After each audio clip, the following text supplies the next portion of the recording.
বর্তমান জামানার ছেলেদের যৌবন খুব দ্রুত গতিতে পতন হচ্ছে। ৩৫ বছরের পরে পুরুষ মহিলাদের নানান শারীরিক সমস্যা দেখা যাচ্ছে। এখন প্রশ্ন হলো, এমনটা কেন হচ্ছে? এই প্রশ্নের উত্তরটা খুব সহজ। ভিডিওটি শুরু করার আগে একটু প্রার্থনা করি। হে আল্লাহ, আমাদের সকল প্রকার গুনাহ থেকে রক্ষা করুন। যারা গুনাহ থেকে রক্ষা পেতে চান সকলেই কমেন্টে লিখুন আমিন। এই ভিডিওটির লাইক টার্গেট ১০,০০০, তাই সকলে এই ভিডিওটিতে লাইক দিয়ে দিন। তো চলুন শুরু করি। এটা আসলে কালের বিবর্তনে ঘটছে না, মানুষ নিজেই এটাকে ঘটাচ্ছে। বর্তমানে প্রায় সকল মানুষদের মাঝেই এমন কিছু বদ অভ্যাস পরিলক্ষিত হচ্ছে, যার কারণে তাদের অল্প বয়সেই চুল পেকে যাচ্ছে, চেহারা নষ্ট হচ্ছে এবং খুব দ্রুত যৌবন শেষ হয়ে যাচ্ছে। এই বদ অভ্যাসগুলো যদি পরিহার করা যায়, তাহলে আমরা অতীতের মানুষদের মতো না হলেও অন্তত বর্তমান মানুষের চেয়ে উত্তম হতে পারবো ইনশাআল্লাহ। উত্তম রূপ, চুল, চেহারা ও দীর্ঘ যৌবন লাভ করা সম্ভব হবে ইনশাআল্লাহ। এই বদ অভ্যাসগুলোর মাঝে সবার প্রথমে রয়েছে অতিরিক্ত রাত জাগা। প্রিয় দর্শক, এটি বর্তমানে মহামারী হয়ে গিয়েছে। অতীতের মানুষ এশার নামাজের পর খাওয়া দাওয়া করে ঘুমিয়ে যেত। ফজরের পূর্বে তারা ঘুম থেকে উঠে যেত। সকালের মনোরম শীতল বায়ুতে তারা কাজ শুরু করত। সকালের স্বাস্থ্যকর বাতাসের মাঝে থাকা শক্তি তারা নিজ দেহের মাঝে সঞ্চয় করত। কিন্তু বর্তমানে বহু মানুষ ঘুমাতে ঘুমাতে মধ্যরাত করে ফেলে এবং দুপুরের আগে আগে ঘুম থেকে ওঠে। সকালের সূর্যোদয় তারা কখনো দেখতে পায় না। এই অতিরিক্ত রাত জাগার বেশ কিছু ক্ষতি রয়েছে, যেমন চোখের চারপাশে কালো দাগ পড়ে যাওয়া, চুল পড়তে ও পাকতে শুরু করে, অলসতা বৃদ্ধি পায়, ইচ্ছা শক্তি কমে যায়, সুগার লেভেল বৃদ্ধি পায়, দৃষ্টিশক্তি হ্রাস পায়, গ্যাসের সমস্যা দিন দিন বাড়তেই থাকে, দ্রুত চেহারার বয়সের ছাপ চলে আসে, ইত্যাদি ইত্যাদি। দীর্ঘদিন যদি কেউ নিজের চেহারা সুন্দর রাখতে চান, চুল না পাকাতে চান এবং সুদীর্ঘ যৌবন চান, তবে আজ থেকে রাত জাগা বন্ধ করে দিন। অন্তত ১০টার পর কোনোভাবেই সজাগ থাকবেন না। রাসূল সাল্লাল্লাহু আলাইহি ওয়াসাল্লাম সবসময় এশার নামাজের পর খাওয়া দাওয়া করে ঘুমিয়ে যেতেন। তাই সুন্নত হচ্ছে ৯টার মধ্যেই ঘুমিয়ে যাওয়া, আর আমাদেরও তারই প্রদর্শিত পথ অনুসরণ করা উচিত যদি আমরা আল্লাহর রাসূল সাল্লাল্লাহু আলাইহি ওয়াসাল্লামের লাইফস্টাইল গ্রহণ করতে চাই। দ্বিতীয় বদ অভ্যাসটি হচ্ছে বিভিন্ন জাতীয় নেশার সাথে জড়িয়ে যাওয়া। বর্তমান মানুষ প্রোটিন কিংবা ভিটামিনের চেয়েও বেশি পরিমাণে অখাদ্য কুখাদ্য খাবার খায়, যেমন বিড়ি, সিগারেট, জর্দা, গুল, আরও কত কি নানান ধরনের নেশা জাতীয় দ্রব্য। নিয়মিত এগুলো গ্রহণের ফলে মানুষের চেহারার অন্তত ৪০% লাবণ্যতা কমে যায়। এছাড়াও দীর্ঘদিন নেশা জাতীয় দ্রব্য সেবনের ফলে মানুষ শারীরিকভাবে অক্ষম হয়ে পড়ে। তাই খুব অল্প বয়সে মানুষের যৌবন শেষ হয়ে যায়। এ কথাগুলো অনেকের বিশ্বাস নাও হতে পারে, কিন্তু আমরা যা যা বললাম তার সবই ইতোমধ্যে বৈজ্ঞানিকভাবেও প্রমাণিত হয়ে গেছে। তৃতীয় বদ অভ্যাসটি হল অতিরিক্ত মোবাইল ফোন ব্যবহার করা। প্রিয় দর্শক, এটিও কিন্তু মহামারী। বর্তমানে জোয়ান, বুড়ো, মধ্যবয়স্ক কাকে বলবেন, মোবাইলের ডিসপ্লে থেকে যে লাইট নির্গত হয় তা যে মানুষের চেহারার সৌন্দর্য ও চোখের জ্যোতি নষ্ট করছে তার কোনো খবর নেই। সারাটা দিন অপলক দৃষ্টিতে এই মোবাইলের স্ক্রিনের দিকে তাকিয়ে থাকে। দীর্ঘক্ষণ ধরে অন্ধকারে মোবাইল ফোন ব্যবহার করলে মানুষের চোখের পেশিতে খুব চাপ পড়ে। তার উপর ডিসপ্লে থেকে নির্গত লাইট চোখ এবং মুখের উপর সেই পেশিগুলোতে আরও বেশি দুর্বল করে ফেলে। নিয়মিত দীর্ঘক্ষণ মোবাইল ব্যবহারের ফলে মানুষের চেহারায় বয়সের ছাপ পড়ে যায় এবং উল্লেখযোগ্য হারে চোখের জ্যোতি নষ্ট হয়। চতুর্থ বদ অভ্যাসটি হল অতিরিক্ত তেলে ভাজা খাবার খাওয়া। তেলে ভাজা খাবার অতিরিক্ত খেলে শরীরে এক ধরনের বিশেষ ফ্যাট তৈরি হতে থাকে, যা ট্রান্স ফ্যাটকে ভেঙে যেহেতু আর এনার্জিতে রূপান্তরিত করা যায় না, তাই এটি শরীরের বিভিন্ন জায়গায় জমা হতে শুরু করে। এভাবে জমতে জমতে একসময় রক্তবাহিকায় ফ্যাটের মাত্রা এত বেশি বেড়ে যায় যে শরীরের বিভিন্ন অঙ্গের একসাথে ক্ষতি হতে শুরু করে। এছাড়াও অতিরিক্ত তেলে ভাজা খাবার খাওয়ার ফলে হার্ট অ্যাটাক, ক্যান্সার ও ডায়াবেটিসের ঝুঁকি বাড়ে। পাশাপাশি ওজন বৃদ্ধি এবং চেহারায় বয়সের ছাপ পড়া তো রয়েছেই।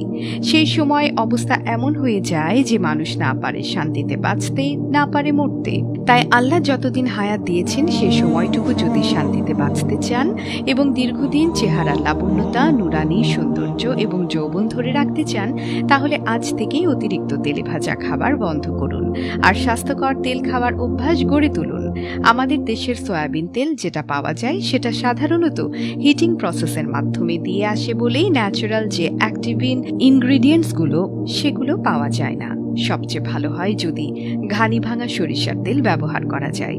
নারকেল তেল একটু দাম বেশি, কিন্তু এটি ব্যবহার করতে পারলে সবচেয়ে ভালো। প্রিয় দর্শক, যাই হোক, এইমাত্র বলা 4টি বদ অভ্যাস যদি আপনারা বাদ দিতে পারেন তাহলে আপনাদের জীবন অন্যদের থেকে অনেক সুন্দর হবে ইনশাআল্লাহ।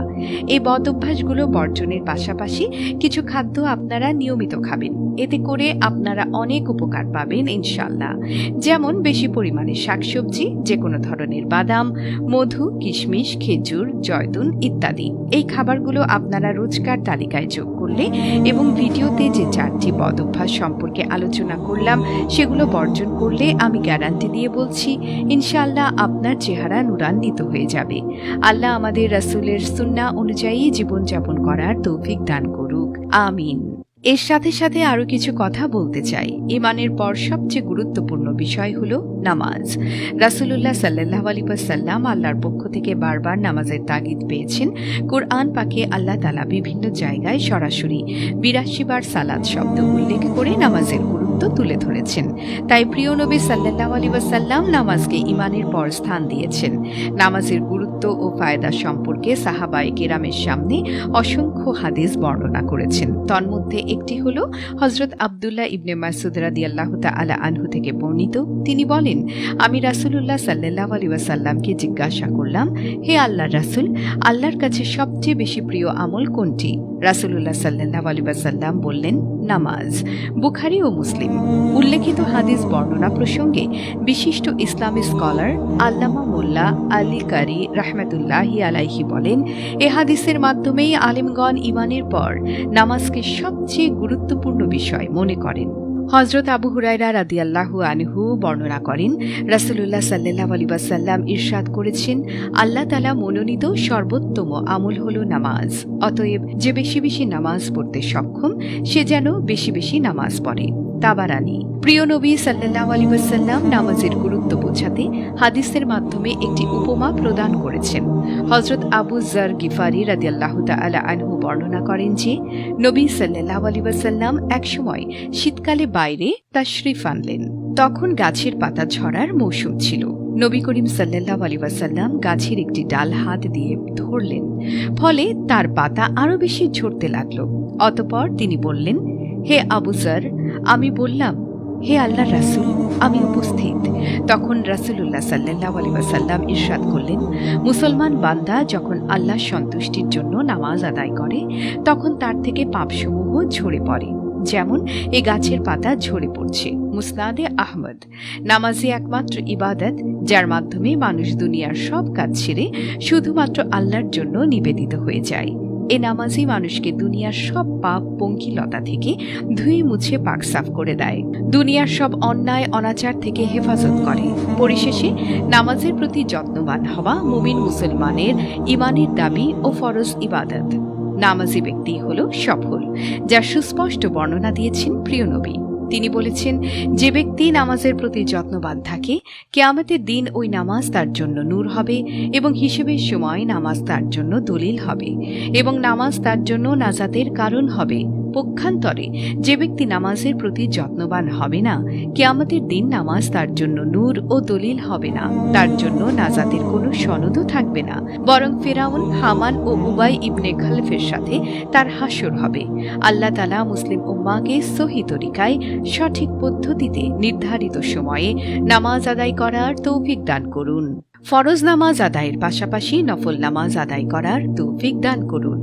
নামাজকে পরকালের নাজাতের উসিলা বানিয়ে দিন, আমিন।